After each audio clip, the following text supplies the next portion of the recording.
Dodge City and in the territory on west, there's just one way to handle the killers and the spoilers, and that's with a U.S. Marshal and the smell of Gunsmoke.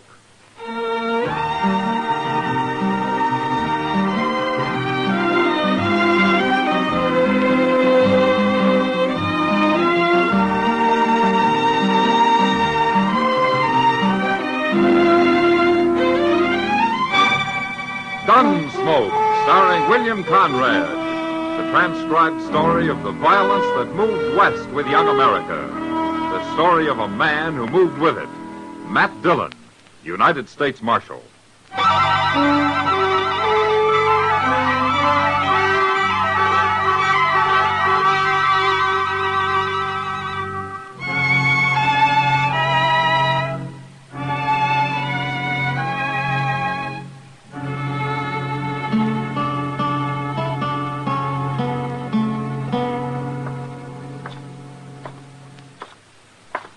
I sure do thank you for that breakfast, Mr. Dillon. Forget it, Chester. My steak, eggs, potatoes, and a glass of beer. Why, that could last a man clean to noon dinner. I guess it could. Mr. Dillon, you figure Emil will have your horse shod by the time we get there? Oh, he should.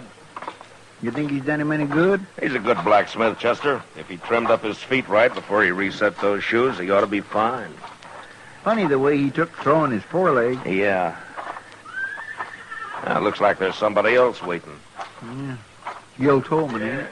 Yeah, I think it is. I'm telling you something else, Dutchman. You can whistle for your money. You won't get it from me. All right. I don't make you pay. Morning after I got him home, he was so lame he couldn't walk. I'd have break your head. Please, if it was my fault, something I did wrong, don't pay me anything. That seems fair enough, Tolman. Oh. Well, Marshal, this fool Dutchman messed up my pony, and then he wants to get paid on top of it. Well, maybe it's a stone bruise. It ain't no stone bruise, Marshal. It's pinched feet, that's what. Is that the horse you're talking about? Why, no, he's back at the place. This is another one. How about my horse, Emil? You finished with him? All finished. Now he walks good. Ah, fine. Well, how much I owe you? $2 all right, Marshal? Sure. Here you are. Oh, thank you. Yeah. Chester, you got up behind. I'll ride you back to the office. Come on. There we go. Marshal, Yeah. Mr. Tolman told lie. Oh? Yeah, the horse he ride just now is the one I shoot 2 days ago. You can see he's not lame. He didn't seem to be. There's sure nothing wrong the way he travels. Emil, why's Tolman hoorahing you, huh? Do you know?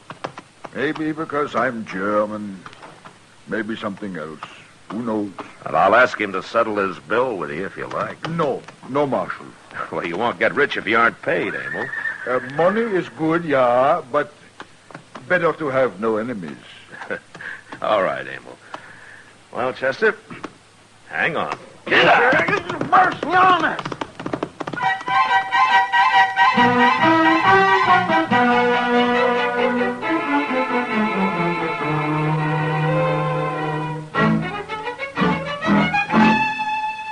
Mr. Dillon? What, Chester? Did you know that Lily Langtry's going to be here in a couple of weeks? Oh, how did you know? Mr. Hipple over at the Opera House told me. Oh. And in case I don't get to see her, he's going to let me have one of them big picture posters. He is? Yes, sir, the Jersey Lily. My, I sure would like to be tall hog at that trough. Oh, hello, Matt and Chester. Hello, Doc. Hello, Doc. Hey, did you know Lily Langtry's going to be here, Doc? Oh, of course, Chester. I already paid Hipple for a chair. Oh. Oh, is this all you two got to do? Just sit around and talk? Well, things are quiet, Doc. We can't always have a few shot-up cowboys just to keep you busy. Besides, we're waiting for the evening stage. Wish I had the loan of $1. Maybe I'd get to see the Lily, too. Chester, here. Oh, no, sir. Here's $1. Now, will you be quiet? Well, sir, I sure do thank you, Mr. Dillon. Marshal Dillon? Oh, Emil, come in. I just come by to see how your horse is. Oh, fine, Emil, fine. I think that shoeing fixed him up. Good. Hey, you're all dressed up, Emil. You got your Sunday clothes on. Yeah. I'm meeting stage 5 o'clock. Oh, is that so? Yeah. Got new wife coming. Oh. You got one? Is right. Well, I didn't know you were married, Emil. Oh, not yet married. I will get married after she arrives. Well, forevermore. Who is it, Emil? Well, I am doing good now and want to have wife and children. But girls here in Dodge don't want husband. They like better the Texas Trail and Longhorn. Well, there's a lot of excitement and money to be had working around a saloon, eh? That's true. So I answer advertisement in St. Louis paper. You did what? Advertisement says the young German woman wants husband. So I write to the paper and say, come to Dodge City, be wife of Emil Volheta. And she's coming in on this evening's stage. Yeah, that's right. Oh, well, that's just fine, Emil. You got a place for her to stay? Yeah, I talked to Mr. Green at the Dodge house. Ah. She'll stay there until I get the place ready behind my smithy. It's here. The stage just pulled up the other side of the plaza. Oh. Well, good luck, Emil. Oh. Marshal, you and Doc and Chester come too. I want you to meet Gretchen. We'll be proud, Emil. Yeah. You know, funny thing, I'm not afraid of anything. But now, my stomach is sick. Yeah, there's only one woman getting off the stage. That must be her. Yeah? She's a pretty little thing, ain't she? Well, go on, Emil. She's standing there waiting. Oh, we'll stay here. Go on. Well, Well, go on, man. Go on. There's plenty of time to be nervous later. well.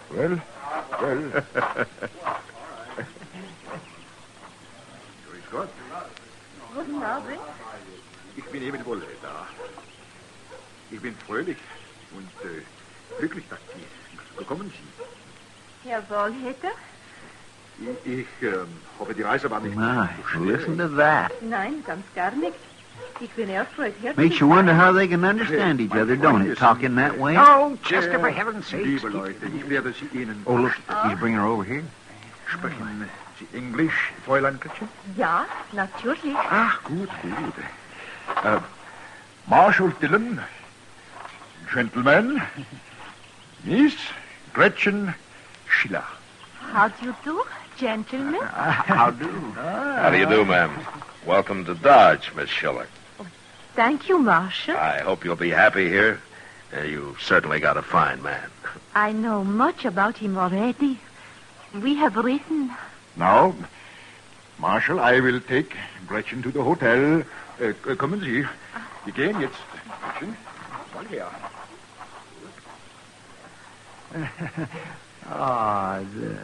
She seems a little scared, doesn't she, Matt? Now, Doc, she took a chance on coming out here. Yeah, well, so did Emil. Getting married to a mail-order bride like buying a pig in a poke. You can't be sure till it's too late. Oh, come on, Matt. This is an excuse for some sort of a celebration. I'll buy you a glass of rye. Hey, you too, Chester. All right, Doc, since you're buying. You know, I was just thinking, she's so little and Emil's so big, I hope he don't take it into his mind to beat her none. Emil's about the gentlest man I've ever known, Chester. And besides, Chester, men don't always beat their wives. My pa did. Well. Sam, set out some glasses and a bottle of rye whiskey. And then when the stage comes in a few minutes ago, I see where he gets himself a gal bought out of a newspaper. Gil Tolman One again, of Mr. them Dillon. foreigners is Yeah. all we need around here. Now there's two. We ought to tar and feather the both of them and send them on their way. Doc, you and Chester wait here. Tar and feathers is too good for foreigners that are trying to take over the town. Yes, sir. You're right. Tolman, how drunk are you?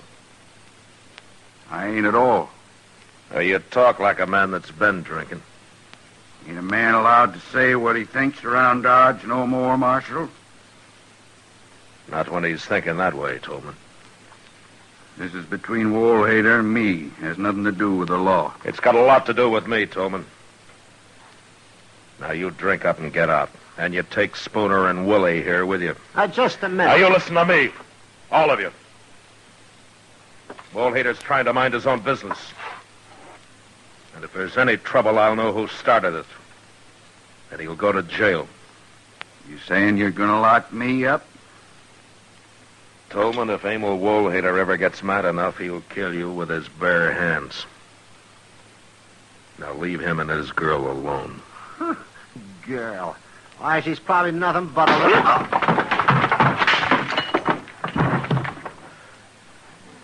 All right, Tolman. You and Spooner carry Willie out of here. Okay, Marshal. We'll go. Just remember, I got a score to settle with that blacksmith.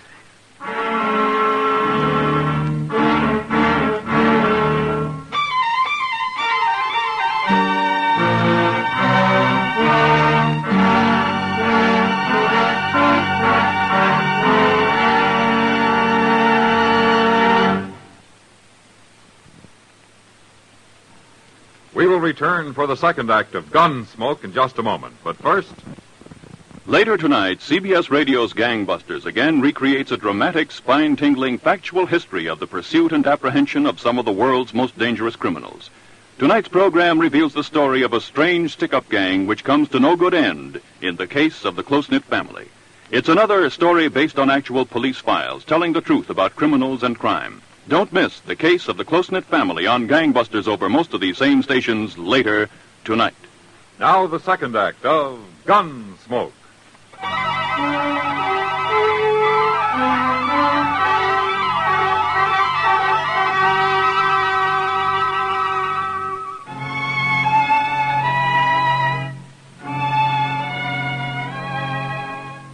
By the end of the next week, Emil Woolhater had finished fixing up the little room out behind his smithy. And the week after that, he married Gretchen Schiller. On their wedding night, they made quite a picture, standing there by the fire out behind the smithy. The great giant of a man and his tiny little bride, smiling and happy.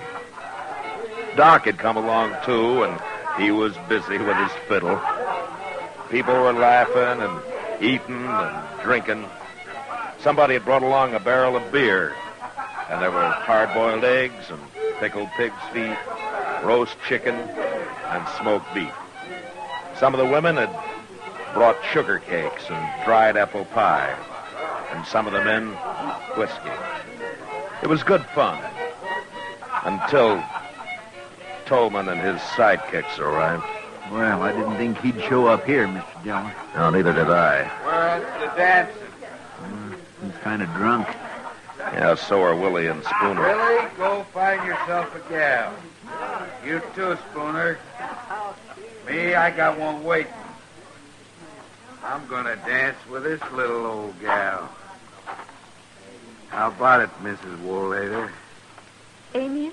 Come on, gal, dance. He don't care. Emil? We are all friends here. But Nobody's dancing right now, Tolman. Why don't you forget it, huh? Well, if it ain't the marshal.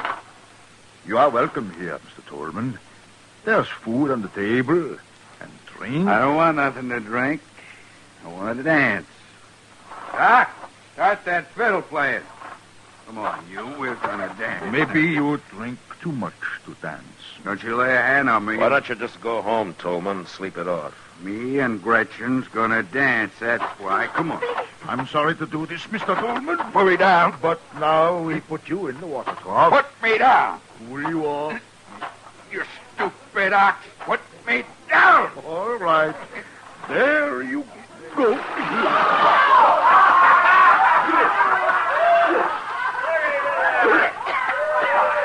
Well, that'll quiet him some, Abel. Better than hurting him, I think. You filthy Dutchman. I'll pay you back for that. Come on, Willie. Spooner, let's go. Everybody, have fun. No troubles on wedding night of Gretchen and Amy.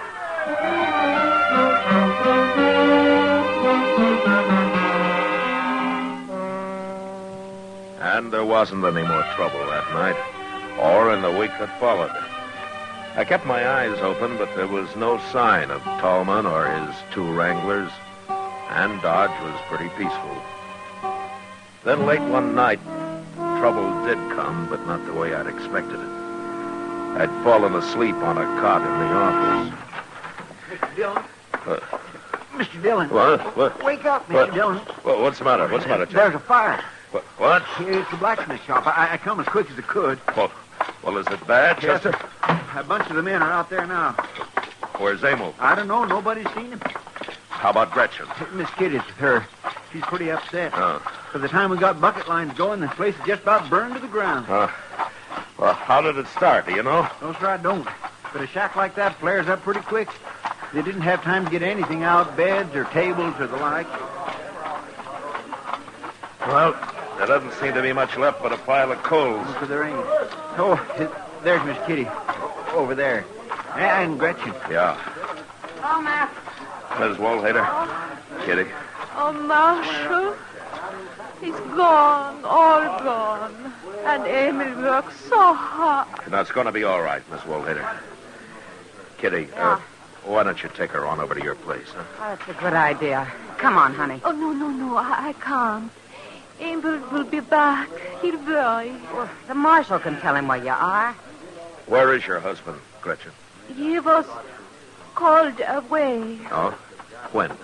a few hours ago. A man came for him, said he was needed. Well, who was it? He was one of the men who came our wedding night. Oh, she means the night of the chivalry, Matt. Yeah. It must have been Willie or Spooner. Yeah, that's right. Gretchen! Gretchen, Liebchen. Liebchen, bist du verletzt? Oh, Emil, der Gott. Ich war so bang Emil, it burned too fast. The men couldn't get water to it. Yeah, I know, Marshal. I've heard, but Gretchen is safe. Yeah. That is important. I'm going to take her with me, Mr. Woolhader. You're very kind, Miss Kitty. Right now, she needs a woman. Yeah. Come on, Gretchen. Let's go. Yeah, all right. Marshal, I think somebody set that fire. Well, why do you think so, Emil? Somebody wanted me away from my place. So he told me I was needed down the trail towards Willow Bend. But there was no team of horses with thrown shoes. Well, maybe you just missed him in the dark. Well, didn't the man who came for you wait to lead you back? No, he rode on. By the time I dressed, he was gone. Did you know him, Emil? Yeah. It was the man Spooner. He works with Tolman. No, he works for Tolman. And Tolman's just mean enough to do it. He is. Look, Emil, if you'll say that Tolman did it, I'll have him in jail by morning. No, Marshal. No, this I settle myself. I won't have any killing, Emil. No. There will be no killing, Marshal, but for the first time, I am getting very angry. Not so much for me, but for little Gretchen.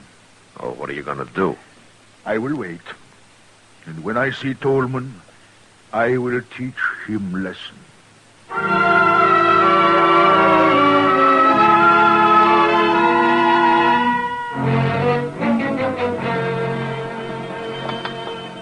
You want some more coffee, Mr. Dillon? No, thanks, Chester. Did you know Emil Woolhader's been just standing across the plaza there all morning? He's waiting, Chester. Waiting? Yeah, it's Saturday, and Tolman always comes to town Saturday for his week's supplies. He probably figures if he didn't come in this morning, people would suspect he was afraid to. Yep. By golly, Emil's still there. Just standing. You think Tolman knows Emil's after him? I don't know, Chester. Mr. Dillon? Yeah? He's coming. Tolman's coming. And he's got Willie Sachs and Spooner with him. Come on, Chester, let's step out onto the porch, huh? I think we need a little air. Yes, sir. Hey, look. Look at the three of them. Walking right down the middle of the plaza. Yeah. Oh, Tolman, come over here a minute, huh? Why, sure, Marshal.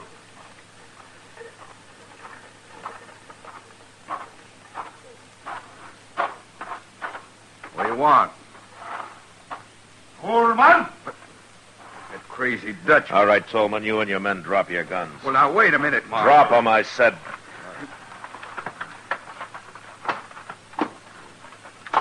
That's better. Now, gentlemen, I think the blacksmith wants to talk with you. What? Mr. Coleman. I don't mind when you don't pay me for work. I don't mind when you are a little drunk. But when you do something to upset my wife, I mind very much. What are you talking about? I'm going to fight you, Tolman, and hurt you. You lay a hand on me and Spooner and Willie here will tear you to pieces. I don't want to fight other men, but if they try to stop me, it's too bad. You are crazy. No, just very mad. I'll see that they come at you only one at a time, Abel. Please, Marshal, you stay out of it, out. If they want to come at me at the same time, let them. Boys, get the Dutchman.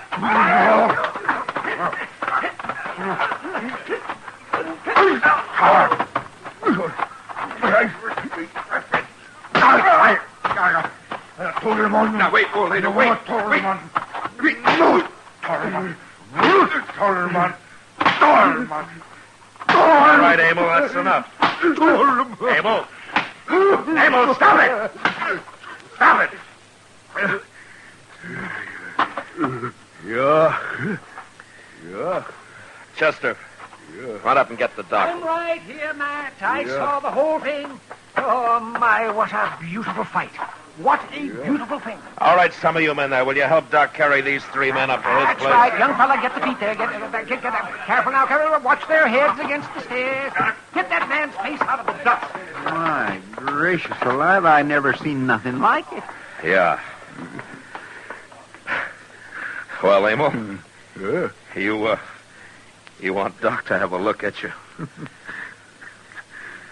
No worse than shoeing Missouri mule. No, Marshal. I go to Gretchen. It is time we start building new home.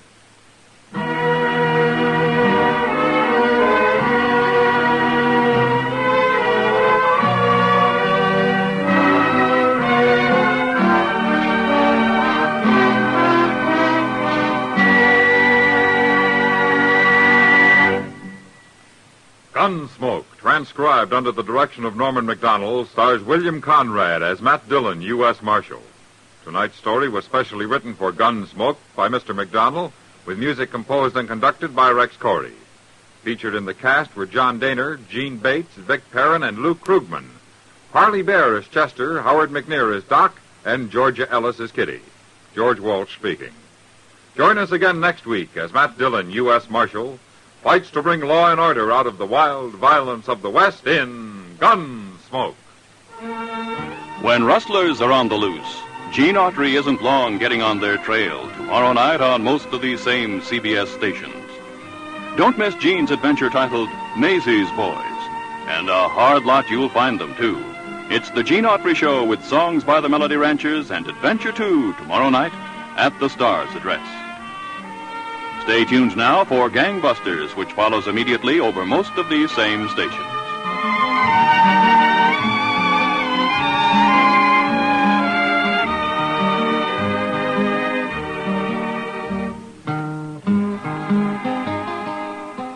This is the CBS Radio Network.